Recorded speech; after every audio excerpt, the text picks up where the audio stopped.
Hello, ghouls. Welcome to Brave the Basement. I'm your host, Ghoul the Rules. I'm your co-host, Black One Jack 2. If you enjoy getting a little scared, ghost stories, haunted houses, a believer in the supernatural, or maybe even a skeptic wanting to look at things from a different perspective, then this is the show for you. Today's episode is sponsored by Ed's Barbershop. Ed's Barbershop is located at 210 Lane Street in North Judson, Indiana. So if you enjoy getting your hair cut from a hometown barber with that old-fashioned feel, then dial 574-896-3344 and schedule your appointment today. Hey, Blackjack, how's it going? Pretty good. We're just... I don't know. I'm just gonna let you announce what we're doing right now. So today is Memorial Day, and we are right now sitting by the fire. We're going camping, and we just thought this would be an excellent episode right here, right next to the campfire. I'm recording on my cell phone right now, so if the quality's not as good, that's why. And like I said, what's a campfire without some ghost stories? Like I said, it is Memorial Day. And so in honor of Memorial Day, I would like to give a shout out to all our veterans out there, all who have served. If it wasn't for you guys, we wouldn't be able to sit around a campfire, listen to podcasts, talk about ghosts, and enjoy all the great things that we like to do. So thanks again to all the veterans out there. And like I mentioned, we're just chilling around this campfire, and we're going to tell some stories. But first, we got some ghoul mail. Ghoul mail. Ghoul mail from the Gmail. Okay, we're going to jump into the ghoul mail here. That is a little choppy. I do apologize. I'm recording on my cell phone and trying to read the Google Mail off the exact same cell phone. So, what is it? It all started when I was about 10. I started having dreams of this thing chasing me. It was always different locations in my dreams, but always the same morphing shadow after me. The real problem started the first time it caught me.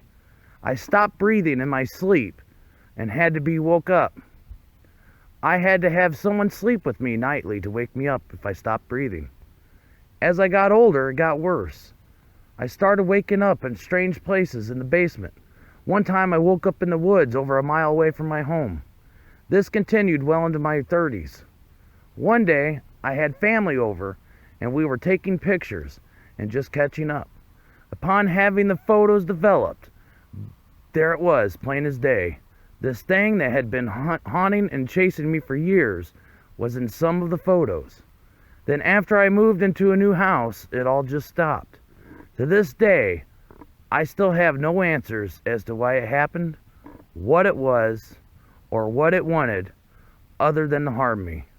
I still think of this often, and often wonder if it'll come for me again. So, the person that submitted this story also sent the pictures where he says that he caught whatever this thing was in a photo, and it is very, very strange looking. And if you go to our photo gallery, you'll be able to see the photo, and I haven't even showed it to Blackjack yet. And so I'm gonna be honest, I don't think you ever told me there was photos. Oh, I'm sorry, Blackjack. So I'm gonna try to zoom in for Blackjack here, and like I said, if you go to our photo gallery, you'll be able to see it. Okay. So what we're looking at is a picture of a kid with a dog, but at the bottom of the photo, it's got this black ink blob. And it's real hard to see on my phone right now, especially in dark. But it's got these tentacle things that are coming up. Now, if you think, okay, well, that's just a problem with the camera. The pictures are stacked, and they were scanned in because these are old printed out photos.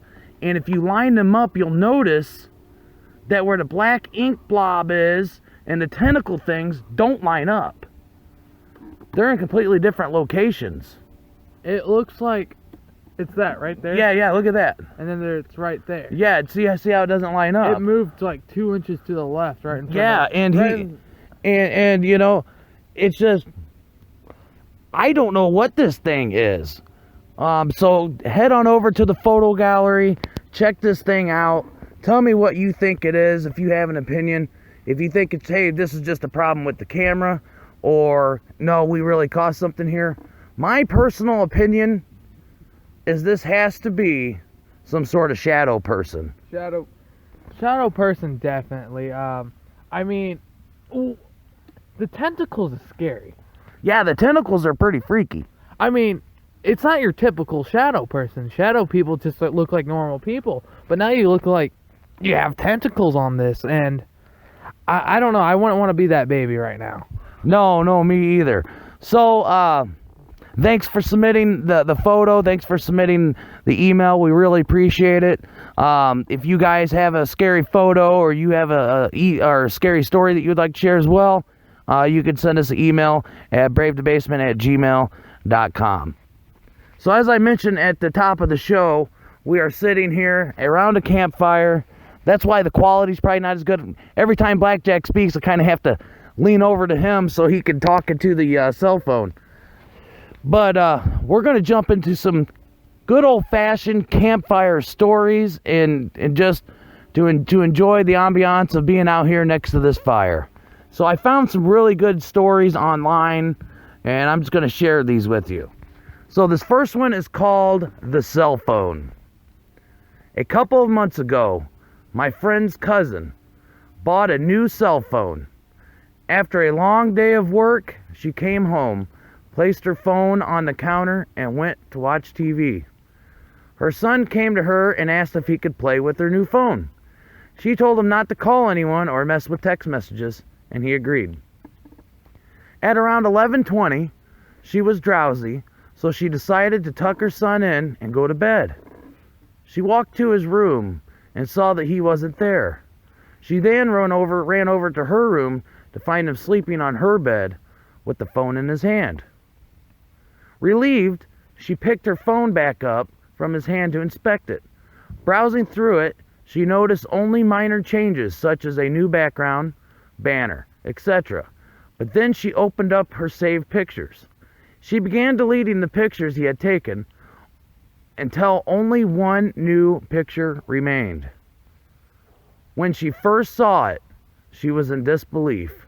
It was her son sleeping on her bed, but the picture was taken by someone else above him, and it showed the left half of an elderly woman.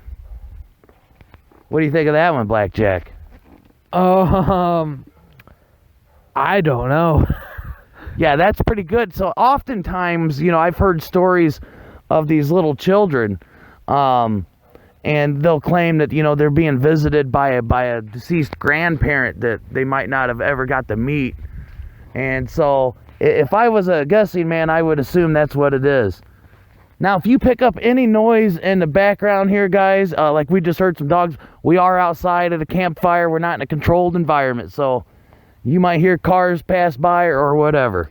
We're not in the studio anymore. So we're just chilling out here in the middle of nowhere, chilling.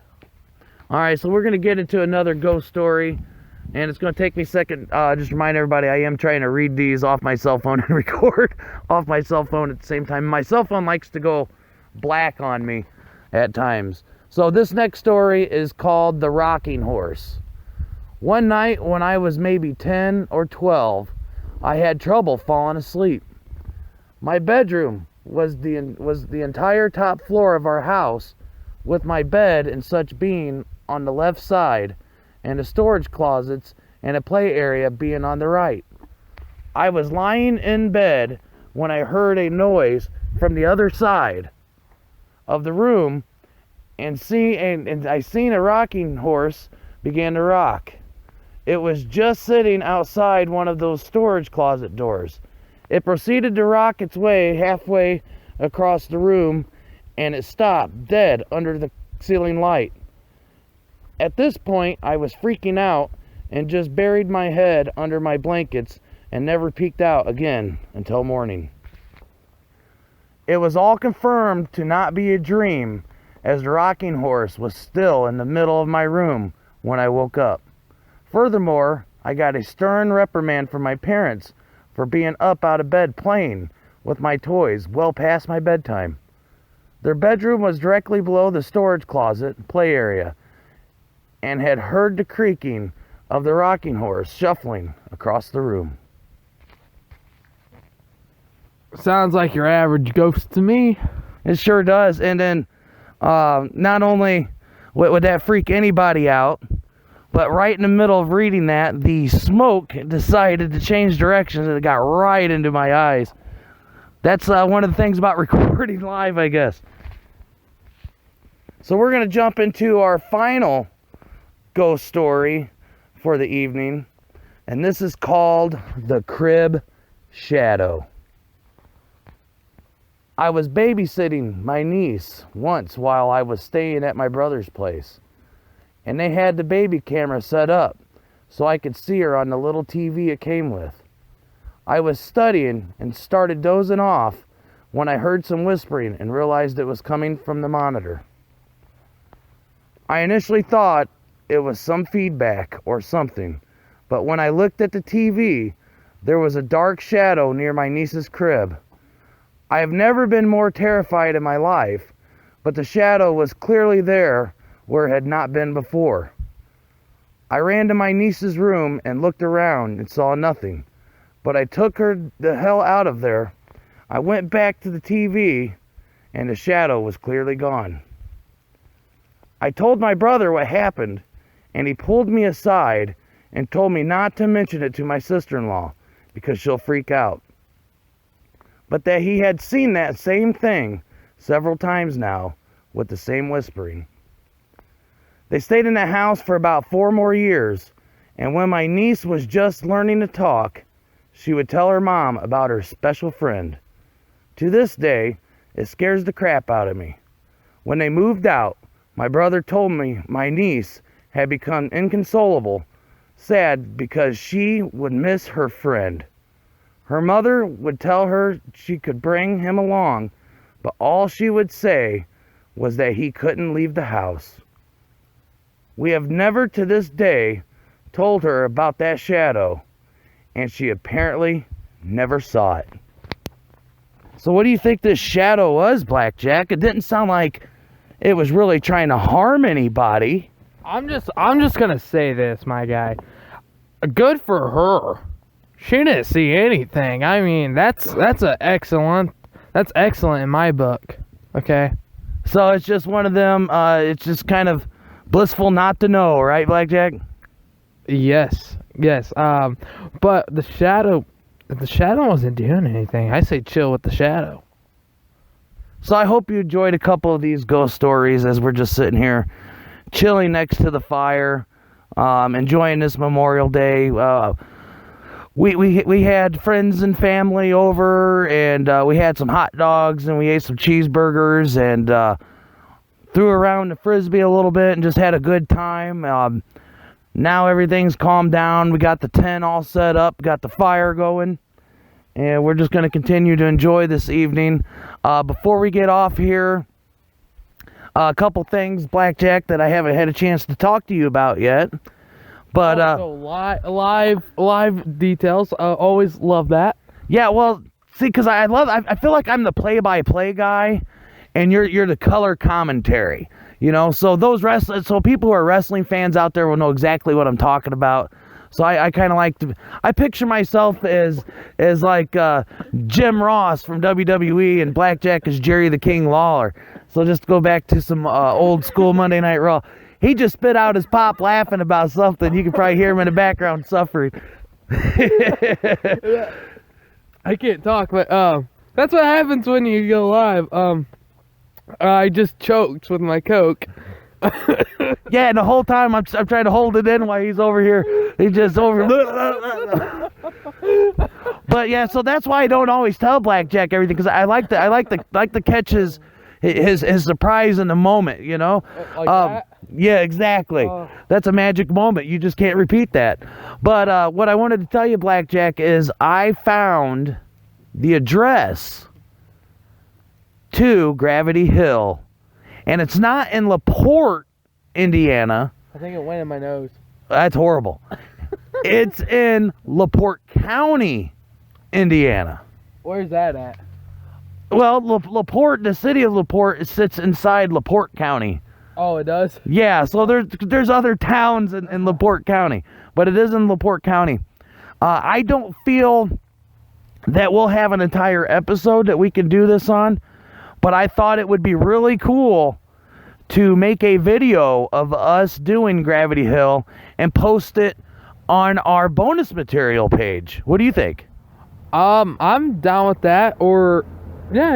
Actually, I'm down with that. Yeah, so that's what we're going to plan on doing next. I'm still going to look to the Posey Chapel thing.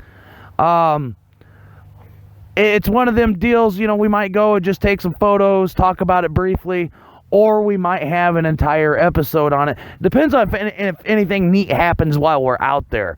It's one of those situations, because we could go out there and absolutely nothing happen, and, you know, I'm not going to put that on the podcast, like, yeah, we went there, and, yeah, well, nothing happened, so here's, you know, a full episode of absolutely nothing happened. We need content. Yeah, so if anything exciting doesn't happen, we'll tell you we went, obviously, and just say, hey, you know, nothing happened for us, so, and we're going to talk about this in this episode today. So, Blackjack, is there anything you want to say before we get on out of here? So, guys, please email us your stories. Please hit that subscribe button. But also, tell us, like, give us some information so we can go out. And we can maybe do, like, we previously recorded Moody's Light. And we actually went there.